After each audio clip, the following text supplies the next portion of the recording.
Om Swastiastu. Selamat pagi anak-anak. Bagaimana kabar kalian hari ini? Bapak harap meskipun kalian belajar dari rumah, kalian tetap bisa menjaga kesehatan kalian. Dan kalian juga harus tetap semangat untuk mengikuti pembelajaran kita hari ini. Nah, hari ini, hari Kamis, tanggal 1 Oktober 2020, kita akan belajar tentang tema 3, yaitu peduli terhadap makhluk hidup. Subtema 2 tentang hewan dan tumbuhan di lingkungan rumahku pada pembelajaran yang ketiga. Nah, adapun tujuan dari pembelajaran kita adalah yang pertama, siswa mampu mengidentifikasi bagian-bagian tumbuhan dan fungsinya.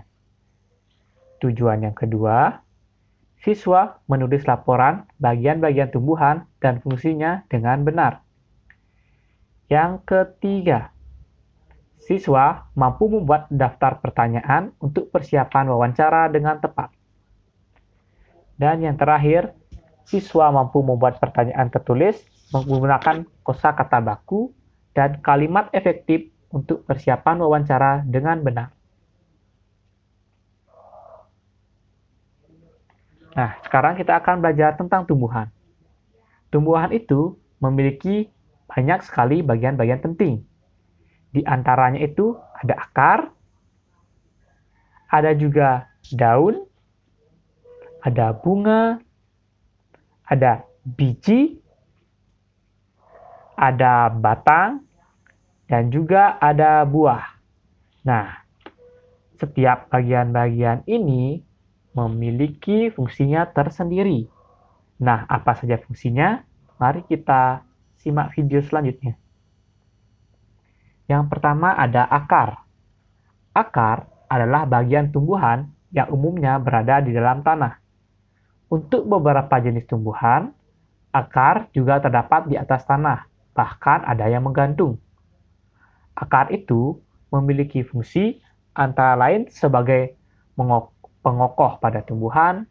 Jika tumbuhan tidak memiliki akar, tumbuhan akan mudah untuk dicabut, mudah roboh ketika diterpa angin, ataupun hanyut terbawa air saat hujan turun.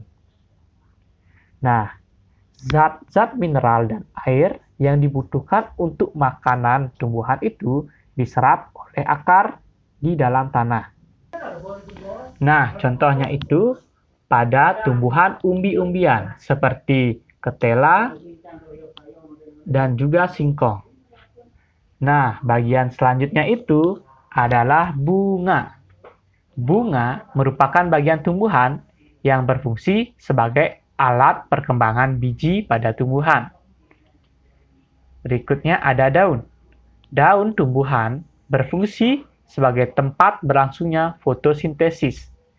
Daun banyak mengandung zat hijau yang disebut dengan klorofil. Daun terdiri atas tangkai daun dan helai daun. Nah, bagian berikutnya itu ada batang.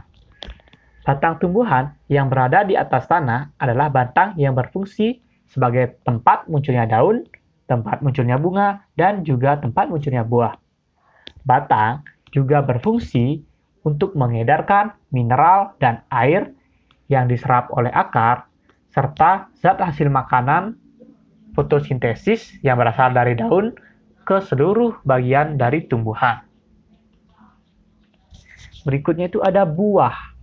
Nah, buah ini merupakan bagian tumbuhan yang berfungsi untuk melindungi biji, serta juga merupakan cadangan makanan buat biji tersebut bisa berkecambah.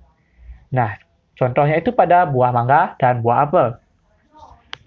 Buah terdiri atas daging buah dan biji.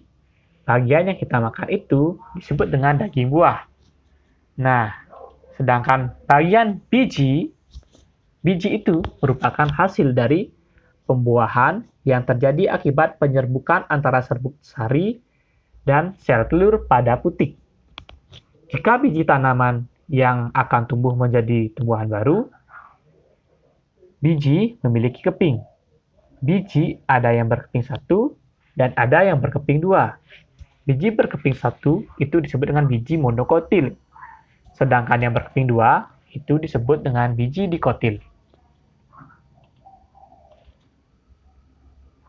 Nah, tahukah kamu bahwa beberapa bagian dari tumbuhan memiliki fungsi untuk membuat tumbuhan tersebut tetap lestari, sehingga ketersediaannya bisa membuat alam kita ini seimbang.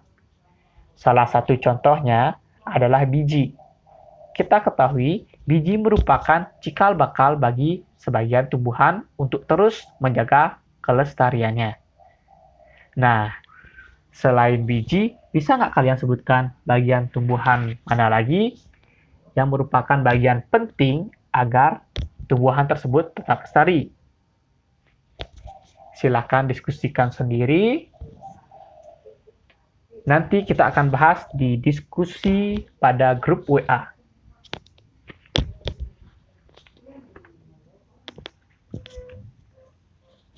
Berikutnya, wawancara. Masih ingat kan dengan wawancara?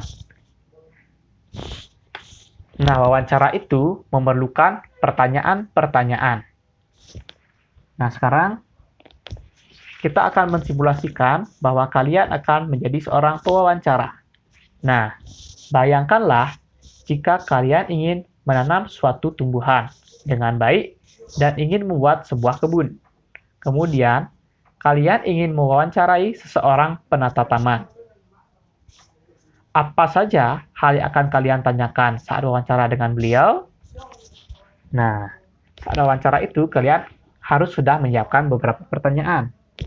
Salah satu contohnya seperti ini.